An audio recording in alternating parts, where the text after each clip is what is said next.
Hello, I'm Tyler, this is the Imaginary Axis, and what are you afraid of? Come on, there's no need to be tough about it. Fear's completely natural. Maybe you're afraid of your own death, or snakes, or spiders, going insane, inanimate objects that appear to move when you're not looking. That feeling you get when you're all alone in a dark room. Nuclear war. One of the reasons fear intrigues us the way it does is because there's so much variety to it. The feeling when you believe there's a bear in your house is different from the feeling when you believe there's a ghost in your house, even though both feelings are fear. It's your brain telling you that there's something threatening nearby, an inner siren that sounds when you're in danger. We can all probably assume that on the eves of our deaths, the siren will sound one way or another like it's supposed to, but will it be the never-ending roar of natural fear? The sudden alarm of unnatural fear? Or the ominous moan of unknown fear? That, my imaginary friends, is why should you ever find yourself on a dusty, abandoned road in the middle of the night, only to hear the distant rev of an engine, followed by eerily bright lights that move unnaturally fast and straight, you need to make peace with God immediately. All three sirens are about to sound, for the Ghost Rider may be upon you. There are plenty of logical reasons to be afraid of the Ghost Rider, just as you would a hungry tiger or a lunatic with a shotgun. But I don't care how scary you think the Punisher is, the Ghost Rider is much worse. His motorcycle can reach incalculable speeds and defy the laws of physics depending on who he's chasing and why. It's been seen going over water, up buildings, across the sky, and into other dimensions. The Ghost Rider can call his cycle to him out of literally nowhere, and even when he's not riding it, it follows his every command. There's no reasonable way to escape this thing.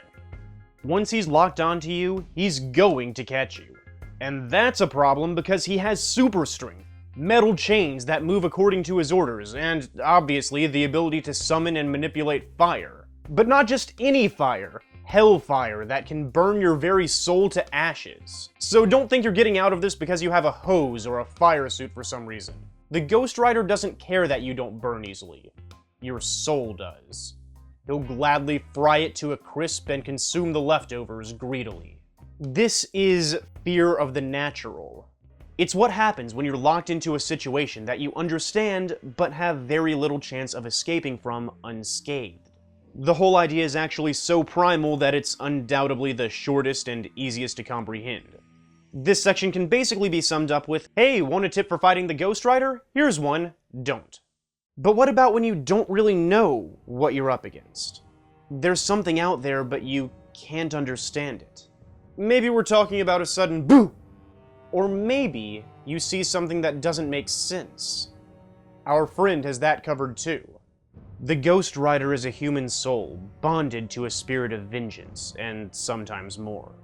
When Johnny Blaze made a deal with the devil, he had the essence of Zarathos tied to him, a demon that rivaled even the most powerful Hell Lords, shaped by primordial evil hundreds of thousands of years ago, only below the elder gods of old. That might sound like nonsense to you, but that's exactly what makes it scary. The sheer amount of missing information about what these creatures are, how they operate, and what they're capable of. All we know is not to mess with them. In the Marvel Universe, we frequently come across creepy, crawly abominations like Mephisto, a monster that the Ghost Rider can match in combat. And they do things like torture people in their dreams, open massive chasms in the ground to consume unsuspecting souls. They can battle universe shapers like Galactus, Doctor Strange, and Franklin Richards. They rewrite reality on a whim, and it's not entirely clear what they can't do. So when the Ghost Rider spontaneously grows in size, raises the dead, or summons a swarm of locusts, it's unexpected, but we're already fearing the unexpected by virtue of meeting him. He's a demon. He might scatter our souls across the universe in a second, drop us in an unending death, toss a galaxy at us, or turn us inside out because he's beyond our comprehension. To experience this flavor of fear on a more basic level, I recommend looking up the YouTube video There Is Nothing and watching it alone. In the dark. It's uncanny, the voice, the face, you don't quite understand what you're looking at, why it's there, or what it's capable of. Doctor Strange once described the Ghost Rider's raw power as boundless and godlike. If the spirit's not being held back by the human host, it can challenge Lucifer, or maybe bring all of existence down on top of us, life and afterlife. In fact, this subset of unnatural fear is known as cosmic horror. The idea that you, I, and all of humanity for that matter are essentially irrelevant. A microscopic blue marble in a tiny, indifferent universe that some greater powers are playing dice with past our imagination.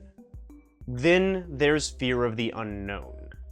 I think the famous horror novelist Stephen King described it best as terror in Danse Macabre. It's when the lights go out, and you feel something behind you. You hear it. You feel its breath against your ear. But when you turn around, there's nothing there. Fear of the unknown is that suspense you get when you're 2 levels of mystery removed from natural fear and 1 level removed from unnatural fear. Something's about to happen, something bad, but you don't know what. In the case of the Ghost Rider, the only thing scarier than the demon inside is the angel inside. Whether this is Zarathos' pure form or something else entirely is a little unclear, as the true origin of these powers has been muddied by liars and demons over time. It's a little silly to think that a Lord of Hell would be riding through the streets punishing criminal souls, isn't it? Hell's supposed to appreciate that kind of stuff. It's almost equally silly that when considering angels and demons, we tend to be more afraid of the losers. The spirit of vengeance inside Johnny Blaze is not demonic, it operates as an agent of God. And in some ways, that's even more terrifying. When Zodkiel rekindled the war in heaven and began to grow sovereign over all reality, the spirits of vengeance just rose up and squashed him. We also learned the only person who can kill a Ghost Rider is the one true God. This effectively flips cosmic horror on its head. Okay, yes, you're an insignificant speck of dust in a universe filled with powers beyond your imagination, but some of those powers are very interested in you. So interested that they send soldiers down to watch you, to interact with you, to look for you. Are you sure you're on God's side? He's supposed to be perfect, so no matter who you are, you fall a little short. It might sound like I'm being ridiculous. I'm a good person, you shout. I've never been to prison or cheated on my partner. I don't lie, steal, or hurt people. But the Ghost Rider can smell sin. He can see it. Sense it. And once he catches up with you, which he will, he can stare into your eyes and make you feel all the pain you've ever caused another living being. Every scratch, every bruise, every tear, all the depression and anguish and torment and anger that's entered the world by your hands. Physical, emotional, your sins will course through your body to the point that burning alive is preferable by comparison. Or maybe it won't feel so bad. It all depends on the kind of person you are. The chemistry of the brain changes under intense stress and anxiety. After enough time and severity, it will be incapable of reversing the effects under its own power. People go mad. People kill themselves. Would you be able to survive the penance stare? That is fear of the unknown. I've done a lot of things in my life that I'm not proud of.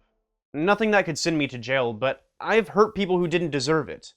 I've lied to friends. I've caused a lot of pain that I wish I could go back and prevent, but I can't.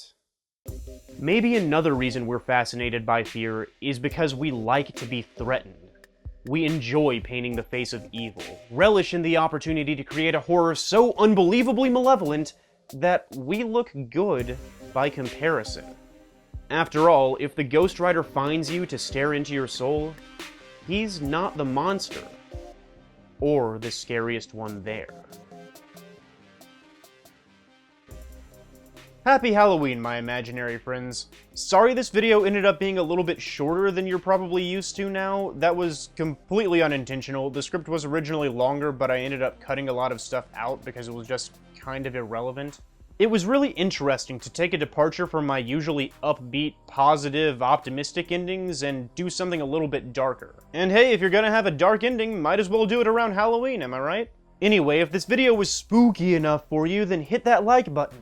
If you're new here, hit that subscribe button, and I promise I will not come by your house asking for candy. Related projects on screen as always. Best way to help out the channel is sharing around videos, and guys, next month is going to be fantastic. I've got some amazing videos planned, and I really think you're gonna like them. But unfortunately, we'll all have to wait for that one.